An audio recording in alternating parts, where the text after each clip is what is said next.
x is a real valued function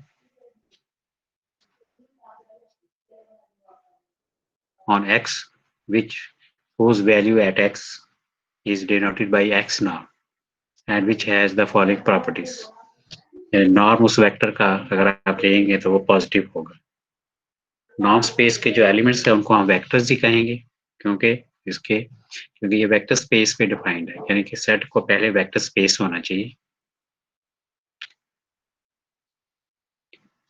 तो first property है norm is positive, यानी function जो है ना वो पॉजिटिव होना चाहिए। ठीक है, फंक्शन नॉर्म जो है फंक्शन है, अगर आप एलिमेंट पे अप्लाई करेंगे तो वो पॉजिटिव होगा।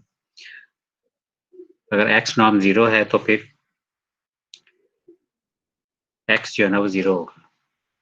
जिस तरह से मैट्रिक स्पेस में था, मैट्रिक जो है ना वो डिस्टेंस को शो करता है तो डिस्टेंस पॉजिटिव होता है, इसी तरह जो नॉर्म है वो भी एक पॉजिटिव वैल्यू को शो करता है। ठीक है, तो नॉर्म जो है ना यूजली जो लेंथ ऑफ वेक्टर है उसको शो करता है।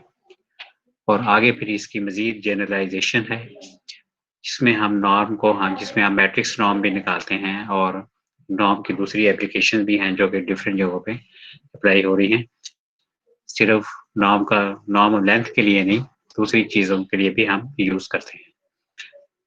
ठीक है, लेंथ के लिए तो एब्सोल्यूट वैल्यू भी लेंथ ही होती है ना, तो जो नॉर्म है ये सिर्फ लेंथ ही नहीं बल्कि और भी ये चीजों को शो करता है, जिसमें हम मैक्सिमम वैल्यू है किसी चीज की निकालनी है उसको भी हम नॉर्म लिखेंगे।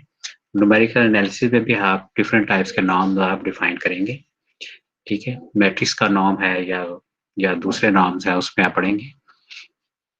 ठीक है, और इधर भी हम डिफरेंट टाइप्स के नॉर्म्स हम पढ़ेंगे, जो कि सिर्फ लेंथ ही नहीं है, वो किसी वेक्टर की दूसरी चीजों को भी रिप्रेजेंट करेगा।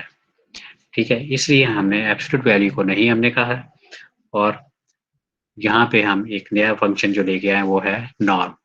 ठीक है, जो कि जिसमें एब्सोल्यूट वैल्यू भी आ जाएगी और ये दूसरी चीजों को भी ये रिप्रेजेंट करेगा। ठीक है, थर्ड प्रॉपर्टी है अल्फा एक्स नॉर्म, यानी कि नंबर को अगर आप जो एक्स वेक्टर है और इसको किसी नंबर से मल्टीप्लाई करें, अल्फा जो है ना वो रियल भी हो सकता है, कॉम्प्लेक्स भी हो सकता है। ठीक है, तो that will be equal to alpha into x norm, यानी ये होमोजेनियस प्रॉपर्टी की तरह है। ठीक है, और alpha x norm is equal to alpha mod into x norm. Alpha mod इसलिए लिखा है क्योंकि अल्फा जो है वो रियल नंबर या कॉम्प्लेक्स नंबर हो सकता है, सर तो रियल और स्प्लेंडर कॉम्प्लेक्स भी में हो। जो लेंथ है वो हम अल्फा मॉड से हम शो करते हैं, इसलिए alpha x norm is equal to alpha mod into x norm. And the last property is N4. X plus y norm is less than equal to x norm plus y norm. ये भी triangle inequality है। एक vector अगर triangle का x है और दूसरा vector जो है वो ट्राइंगल का y है, then sum of two sides is greater than the third side. एक वेक्टर x है, दूसरा y है, तो तीसरा वेक्टर जाहिर है ट्राइंगल का क्या होगा, x प्लस y। ठीक है, अगर कोई वेक्टर है उसकी आप नॉर्म ले लेंगे तो वो लेंथ को शो करेगा। ठीक है, एक्स प्लस वाई भी एक वेक्टर है और ये ट्राइंगल की थर्ड साइड है, तो इसका जो नॉर्म है, ठीक है, वो उसको हम लिखेंगे x plus y norm. X and y are vectors in x and alpha is any scalar. तो सर एक इस चैप्टर में क्वेश्चन। हम, हाँ जी पूछें। सर ये इसकी अभी तक समझ नहीं आई कि मतलब कि मैट्रिक्स स्पेस और नॉर्म स्पेस में दोनों में डिफरेंस जरा बता दें, क्योंकि उसमें भी सेम प्रॉपर्टी आ जाती है मैट्रिक में और नॉर्म स्पेस में भी आ जाती है। देखें, ट्राइंगुलर इनइक्वालिटी और पहली प्रॉपर्टी, सिर्फ इसमें एक दो प्रॉपर्टी का चेंजेस है, बाकी तो सेम है। तो ये बता दें दोनों में बड़ा डिफरेंस बताएं, कोई फिर क्लियर होगा ये। इसमें एक वेक्टर पे अप्लाई हो रहा है ना, एक एलिमेंट पे अप्लाई हो रहा है। ठीक है, और वो जो है उसके लिए दो एलिमेंट्स हमें चाहिए, तो दो एलिमेंट पे अप्लाई होता है वो, डी एक्स वाई उसमें लिखते हैं ना, ये एक वेक्टर पे अप्लाई हो रहा है। ठीक है। और ठीक ये है। असल में ज्यादा जनरलाइज्ड फॉर्म है, जो कि हम किसी भी जगह पे किसी वेक्टर को रिप्रेजेंट करने या किसी एलिमेंट का नॉर्म शो करने के लिए हम यूज करेंगे। ठीक है, तो ये ज्यादा जनरलाइज फॉर्म है एज कंपेयर टू मैट्रिक। ठीक है, तो ये इसमें मेन ओके डिफरेंस सर, है। Okay okay. सर ये मैक्सिमम डिस्टेंस को शो करता है ना हमारे पास। हाँ, एक्स नॉर्म हमने भी ऐसे पिछले भी मैट्रिक में भी किया था कि मैक्सिमम जो है ना वो हम ले लें। इस तरह इसमें भी हम डिफरेंट टाइप्स के नॉर्म यूज करेंगे, जो कि मैक्सिमम लेंथ हो सकती है किसी वेक्टर की। ठीक है, जी सर। तो वो उसको शो करेगा। और मीट्रिक जो हमारे पास सिंपल डिस्टेंस को शो करता है। हाँ, मीट्रिक जो है ना वो डिस्टेंस है बिटवीन 2 पॉइंट्स। ठीक है, उसको 2 पॉइंट्स पे अप्लाई होता है, ये 1 पॉइंट पे अप्लाई होता है। ठीक हो गया सर। तो इस तरह के बहुत सारे सेट्स हैं जो कि इस इन कंडीशंस को सेटिस्फाई करेंगे। जैसे कि वेक्टर स्पेस आपने पढ़ा हुआ है, तो जो सेट वेक्टर स्पेस सेटिस्फाई करता है वो भी नॉर्मली ये कंडीशन भी उसमें फुलफिल करती हैं। ठीक है, इसमें सर सर जब हम जैसे कि रियल नंबर फॉर्म। सर अगर हम को हाँ जी, एक पॉइंट पे अप्लाई करते हैं तो मैक्सिमम डिस्टेंस हम कैसे फाइंड करेंगे एक पॉइंट का। मैक्सिमम डिस्टेंस नहीं, उस वेक्टर की मैक्सिमम लेंथ वो शो करेगा ना। यानी कि अगर हम कहते हैं कि मैट्रिक्स का नाम निकालना है, जी सर। तो हो सकता है मैट्रिक्स का नाम का मतलब ये हो कि इसका जो एलिमेंट्स जितने भी इसके लिखे हुए हैं मैट्रिक्स के रोज और कॉलम्स में जो एलिमेंट्स लिखे हुए हैं, जी हम सर। उसका मैक्सिमम कोई एलिमेंट ले लें। ठीक है, यानी कि मैट्रिक्स का नॉर्म आ जाएगा। तो मैट्रिक्स इटसेल्फ एक मैट्रिक्स वेक्टर आप है, मैट्रिक्स एक इटसेल्फ एक वेक्टर है। ठीक है, और उसका जो नॉर्म है वो उसके एलिमेंट से आएगा। इसी तरह से अगर कोई पॉइंट है हमारे पास, ये कोऑर्डिनेट्स हैं हमारे पास x1 और x2 कोऑर्डिनेट्स हैं उसके, तो उसका जो नॉर्म है वो फिर आ जाएगा, जो दोनों में जो मैक्सिमम एलिमेंट है वो आ जाएगा। ठीक है, यानी कि हम डिपेंड करता है कि x वेक्टर क्या आप ले रहे हैं। ठीक है, उसके एलिमेंट्स क्या हैं, किस स्पेस से आप वेक्टर ले रहे हैं।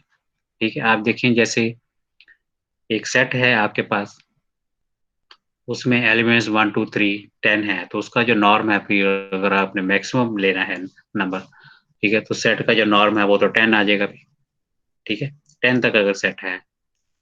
ठीक है, इसी तरह से अगर कोई आपके पास यूक्लिडियन स्पेस का कोई और एलिमेंट है जिसमें कुछ एलिमेंट्स माइनस में भी हैं प्लस में भी हैं, ठीक है, तो उसका जो मैक्सिमम नॉर्म आप निकालते हैं या सुपरमिनम निकालते हैं, तो उसके जो एलिमेंट्स को देखेंगे फिर क्या है। ठीक है, वो मैक्सिमम जो भी एलिमेंट है वो आ जाएगा। रियल नंबर में जो नॉर्म है वो तो जाहिर है आप उसको पॉजिटिव करके देख लेंगे कि ये इसका नॉर्म है, आ जाएगा।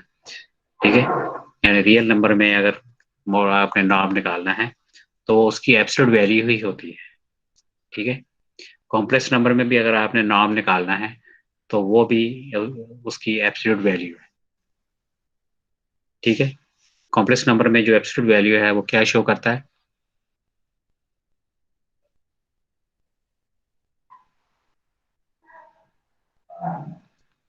कॉम्प्लेक्स नंबर अगर आपके पास z है तो z मॉड जो है क्या शो करता है, क्या होता है सर रियल नंबर होगा।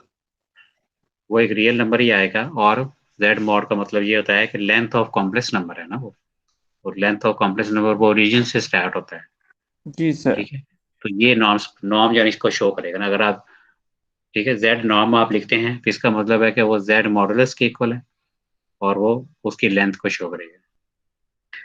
ठीक है, तो आप किसी भी इस तरह रियल नंबर है या कॉम्प्लेक्स नंबर है उसको आप नॉर्म स्पेस अप्रूव कर सकते हैं और आप देखेंगे कि ये कंडीशन उसमें सेटिस्फाई होंगी। सर सिंपल मॉडुलस और इस नॉर्म में क्या फ़र्क है। यानी कि सिंपल मॉडुलस हम लेते हैं, वो होता है कि लेंथ हम निकाल रहे हैं, यानी कि डिस्टेंस वगैरह निकाल रहे हैं, तो ये डबल, इसमें क्या फ़र्क है। जो सिंपल जो मॉडुलस है या एब्सोल्यूट वैल्यू जो है वो तो सिर्फ लेंथ को ही शो करती है ना, कि आप लेंथ इस वेक्टर की निकाल रहे हैं या पॉजिटिव नंबर के लिए शो करते हैं उसको। ठीक है, जबकि नॉर्म जो है इसमें पॉजिटिव नंबर भी आ जाएगा, यानी पास सेट में आप डिफाइन करेंगे कि नॉर्म है वो एब्सोल्यूट वैल्यू के इक्वल है। ठीक है, लेकिन बाद में आप कहेंगे कि नहीं एब्सोल्यूट वैल्यू नहीं है, ये हम इसका सुप्रीमम ले रहे हैं इसके एलिमेंट्स का, जैसे कि अभी मैंने आपको एग्जांपल दी है कि मैट्रिक्स का जो नॉर्म निकालना है, ठीक है, वो एब्सोल्यूट वैल्यू तो नहीं होगा ना। एब्सोल्यूट वैल्यू का मतलब ये होगा कि डिटर्मिनेंट निकाल रहे हैं बस उसका, ठीक है। अगर नॉर्म को आप कहते हैं कि ये डिटर्मिनेंट है, फिर तो ठीक है कि जो ए नॉर्म है वो ए एब्सोल्यूट वैल्यू के इक्वल है। लेकिन अगर आप कहते हैं कि हमने मैट्रिक्स का मैक्सिमम एलिमेंट लेना है, तो फिर उसको आप एब्सोल्यूट वैल्यू नहीं लिख सकते। उसमें फिर आप लिखेंगे कि मैक्सिमम ऑफ ऑल एलिमेंट्स ए आई, जितने भी उसके एलिमेंट्स हैं मैट्रिक्स के। इसलिए नॉर्म जो है ना, ये असल में एब्सोल्यूट वैल्यू की जनरलाइज कर दिया है, जो इसको डिफरेंट मकासद के लिए हम यूज करेंगे, ठीक है। सिर्फ एब्सोल्यूट वैल्यू नहीं, और भी चीजें इसमें आ जाएंगी, ठीक है। ये इसका मेन डिफरेंस है, ठीक है। एब्सोल्यूट वैल्यू जो सिर्फ पॉजिटिव नंबर के लिए या लेंथ के लिए शो करते हैं, लेकिन इसमें लेंथ भी नहीं, लेंथ भी आ जाएगी और बाकी और चीजें भी आ जाएगी, मैक्सिमम एलिमेंट या फिर और भी जगह पे डिपेंड करता है सेट किस तरह का है, उस तरह का नाम फिर हम लेंगे, ठीक है। क्लियर है ये? Okay sir.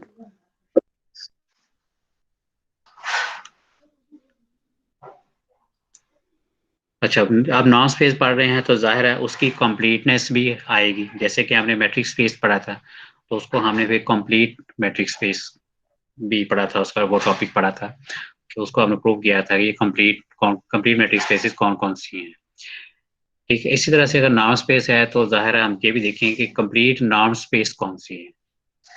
So complete norm space का एक और नाम भी है, दैट इज नोन एज बनाक स्पेस। बनाक एक मैथमेटिशियन था जिसका इसमें जो एनालिसिस में उसका बड़ा काम है, ठीक है। तो उसके नाम से हम इसको रिप्रेजेंट करेंगे, complete norm space. A complete norm space is called a Banach space. हाँ, यानी कि बनाक स्पेस वो होगी सर जिसमें नॉर्म की चारों के चार खसूसियात लग जाएंगी, ऐसी स्पेस, तो उसे हम कहते हैं बनाक स्पेस। हाँ, दो चीजें इसमें आ गई ना, बनाक स्पेस में दो चीजें आ गई हैं। एक तो नॉर्म स्पेस उसको पहले होना चाहिए, और दूसरा उसको कंप्लीट भी होना चाहिए। कंप्लीट नॉर्म स्पेस यानी कि होनी चाहिए वो। हाँ बिल्कुल, जो नॉर्म स्पेस अगर कंप्लीट होगी ना, तो फिर उसको बनाक स्पेस कहेंगे। कंप्लीट का मतलब ये है कि कॉची सीक्वेंस कन्वर्जेंट होनी चाहिए ना इसी में। जैसे कि पिछले हमने मैट्रिक स्पेस में हम करते रहे हैं, उसमें हम प्रूव करते थे कि कॉची सीक्वेंस कन्वर्जेंट है, यानी यूक्लिडियन स्पेस हमने किया था, उसमें बाउंड्री सीक्वेंस किया था, ठीक है।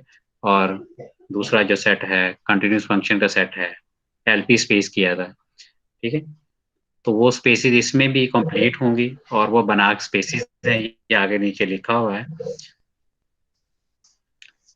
A complete norm space is called a Banach space. That is, every Cauchy sequence in a norm space X converges to a point of X. The spaces R, C, and Euclidean space and L infinity and LP all are norm spaces. Sir इसको तो हमने क्या कहते हैं complete space भी prove किया हुआ है, ये एल पावर पी और एल पावर इंफिनिटी को, ऐसे ही है। अब पीछे में किया था ना, मैट्रिक स्पेस में जी, किया था इसको तो प्रूव। बनाक से भी कर सकते हैं इनको हम। हाँ हाँ, हम करेंगे आगे, ये टॉपिक पढ़ना है, ये तो मैं डेफिनेशन आपको बताइए ना, और ये एग्जांपल बताइए, इनको प्रूफ हम करेंगे आगे, जिसमें हम प्रूव करेंगे जो यूक्लिडियन स्पेस है या एलपी स्पेस है, एल इन्फिनिटी, इनको भी हम कंप्लीट प्रूव करेंगे, norm space, complete norm space prove करेंगे इनको। लेकिन ये मेथड वही है जो पीछे वाला मेथड है, कोई खास उसमें इतना डिफरेंस नहीं है, सेम वही स्टेप्स हैं। अब आपको ये भी पता होना चाहिए कि स्पेसिस कौन सी हैं जो कि कंप्लीट नहीं है, वो भी हमने पिछले डिस्कस किया था कि ये जो स्पेस है ये कंप्लीट नहीं हो सकती, चाहे वो मैट्रिक स्पेस हो या नॉन स्पेस हो। यानी कंप्लीट उसमें नहीं हो सकती जब जिस स्पेस में कोई पॉइंट माइनस कर दें हम, या कोई पॉइंट अगर मिसिंग है किसी सेट में, तो वो जो स्पेस है वो इनकम्प्लीट होगी। इनकम्प्लीट। जैसे कि हमने लास्ट टाइम जो लास्ट टॉपिक में हमने किया था कि जो इनकम्प्लीट मैट्रिक्स स्पेस है, जैसे कि रियल नंबर में हमने किया था कि रियल नंबर में अगर आप कोई पॉइंट माइनस कर देते हैं, एक पॉइंट या एक से ज्यादा पॉइंट माइनस कर दें, तो वो इनकम्प्लीट स्पेस होती है।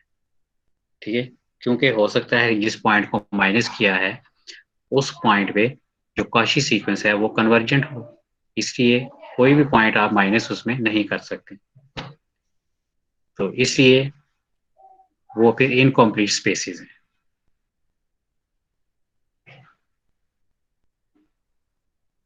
तो इनकम्प्लीट स्पेस वो मैट्रिक्स स्पेस भी हो सकती है और वो नॉन स्पेस भी हो सकती है। ठीक है, वो सेम ही है, दोनों की एग्जांपल सेम ही होंगी।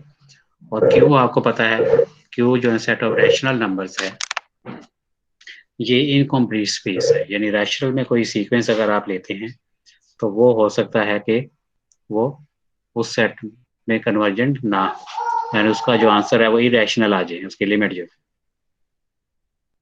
इसलिए क्यू जो, क्योंकि क्यू जो है ना वो Q is not closed in are, और क्यू का जो क्लोजर है वो आर के इक्वल होता है। ठीक है, यानी क्यू जो है ना वो कंप्लीट स्पेस नहीं है और वो बनाक स्पेस भी नहीं होगी। जो स्पेस कंप्लीट नहीं है वो ना ही वो कंप्लीट मैट्रिक्स स्पेस होगी और ना ही कंप्लीट नॉन स्पेस होगी। ठीक है, हाँ जी, क्लियर है ये? सर ये रिपीट लास्ट टाइम क्या बताया कि ये इनकम्प्लीट स्पेस कंप्लीट। के बारे में मैं बता रहा था, ये देखें जैसे कि जी ये जी एग्जाम्पल है, अगर आप आर माइनस कोई एलिमेंट कर देते हैं, जैसे कि ए कर देता हूं मैं, तो ये इनकम्प्लीट स्पेस है, इनकम्प्लीट मैट्रिक और बनाक स्पेस।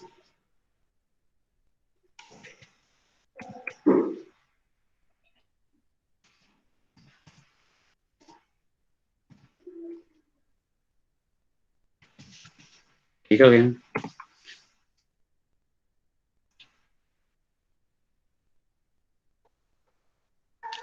तो ये भी इनकम्प्लीट की ये एग्जाम्पल है। ठीक है, जो सेट क्यू है वो मैंने बताया था कि ये रैशनल नंबर का सेट है, और इसमें अगर कोई आप सीक्वेंस लेते हैं तो वो उसका आंसर जो है वो जरूरी नहीं कि वो रियल रैशनल नंबर ही आए, वो ही रैशनल नंबर भी आ सकता है। इसकी एग्जांपल भी हम पहले कर चुके हैं कि क्यू सेट जो है वो जो है ना that is not closed in are. ठीक है, क्लोज नहीं होता, क्यू जो है ना वो क्लोज नहीं होता। और ये एनालिसिस में भी हमने एक रिजल्ट पढ़ा था जिसमें हमने ये किया था कि जो set Q has no supremum. ठीक है, जो सेट क्यू का जो कोई सबसेट हमने लेके प्रूव किया था कि ये सबसेट है क्यू का और इसका सुप्रीमम नहीं है, सुप्रीमम जो है ना वो इरेशनल नंबर आ रहा है। ठीक है, इस तरह के रिजल्ट हमने किए थे, तो इसलिए हम क्यू को हम कहते हैं कि ये एक क्लोज सेट नहीं है। ठीक है, इस तरह से इरेशनल नंबर वो भी क्लोज नहीं है, तो क्यू भी क्लोज नहीं है और जो इरेशनल नंबर है वो भी क्लोज नहीं है। ठीक है, इसलिए ये दोनों कंप्लीट स्पेसेस नहीं है, जिनके बनाक स्पेस नहीं हो सकती, कंप्लीट मैट्रिक स्पेस भी नहीं है और कंप्लीट नॉन स्पेस भी नहीं है। ठीक है, क्लियर है ये? सर ये रिपीट कीजिएगा जरा। जो मैं इनकम्प्लीट स्पेस के बारे में मैं बता रहा हूँ ना कि इनकम्प्लीट स्पेस ये होती है जिसमें कॉची सीक्वेंस कन्वर्जेंट ना हो। ठीक है, तो क्यू में हम पहले भी हम एग्जांपल मेरे ख्याल आपने पहले की थी इस तरह की कि जो जो कॉची सीक्वेंस है इसमें कन्वर्जेंट नहीं होती, तो उसकी जो लिमिट है वो इरेशनल भी आ सकती है। तो इसलिए क्यू जो ना वो क्लोज सेट नहीं होता, और इस तरह से इरेशनल नंबर वो भी क्लोज नहीं होता, इसलिए ये इनकम्प्लीट स्पेस है। या फिर आर माइनस ए कर दें तो ये भी इनकम्प्लीट स्पेस होगा। R minus a real number में से कोई पॉइंट माइनस कर दें, एक पॉइंट कर दें या दो कर दें, तो ये सर सर इरेशनल का तो हम कह सकते हैं कि रैशनल आंसर आ सकता है, लेकिन रैशनल का इरेशनल कैसे आ सकता है भला? इरेशनल का जो बाउंड्स हैं वो भी कंप्लीटली जरूरी नहीं कि वो इरेशनल ही आए, उसमें रैशनल भी आ सकते हैं। ठीक है, इसलिए हम कहते हैं कि ये बहुत इम्पोर्टेंट जो है ना इरेशनल वो की जो हमारे माइंड में आती है, ठीक है, famous- उसका जनाब इरेशनल का हम कहते हैं जैसे सर जैसे मैं हमने एग्जांपल पहले भी प्रूव किया था, एक एग्जांपल लेके कि क्यू में जो सीक्वेंस है उसकी जो लिमिट है वो इरेशनल आएगी, और अगर हम कोई इरेशनल वाली सीक्वेंस ले लें तो हो सकता है उसकी लिमिट रैशनल आ जाए। ठीक है, इसलिए क्यू ले लें, रैशनल नंबर ले लें या इरेशनल नंबर ले लें, दोनों ही ये इनकम्प्लीट स्पेसिस हैं। ठीक है, और वैसे भी ये रियल एनालिसिस का ये फेमस रिजल्ट है कि रैशनल नंबर हो या इरेशनल नंबर हो, उनके बिटवीन गैप्स होते हैं। ठीक है, रैशनल के गैप्स जो है ना इरेशनल फिल करता है, और जो इरेशनल नंबर्स है उनके गैप्स जो है ना वो रैशनल नंबर फिल करते हैं, तो ये दोनों मिलके ही रियल नंबर्स बनते हैं। ठीक है, यानी कि अगर आप क्यू के लिमिट पॉइंट्स अगर आप निकालें, ठीक है, तो वो इरेशनल नंबर्स आएंगे। ठीक है, रैशनल और इरेशनल दोनों वो आ जाएंगे, तो यानी क्यू का जो क्लोजर है वो आर के इक्वल आ जाएगा। क्यू का क्लोजर जो है ना वो आर के इक्वल होता है, और इसी तरह से जो इरेशनल नंबर का जो क्लोजर है वो भी आर के इक्वल होता है। क्लोजर का मतलब क्या है?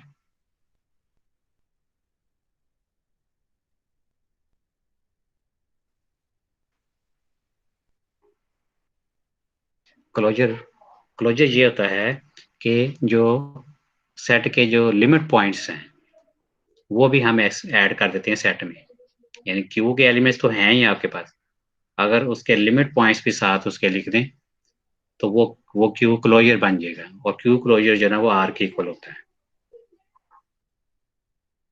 ठीक है, क्लियर है ये?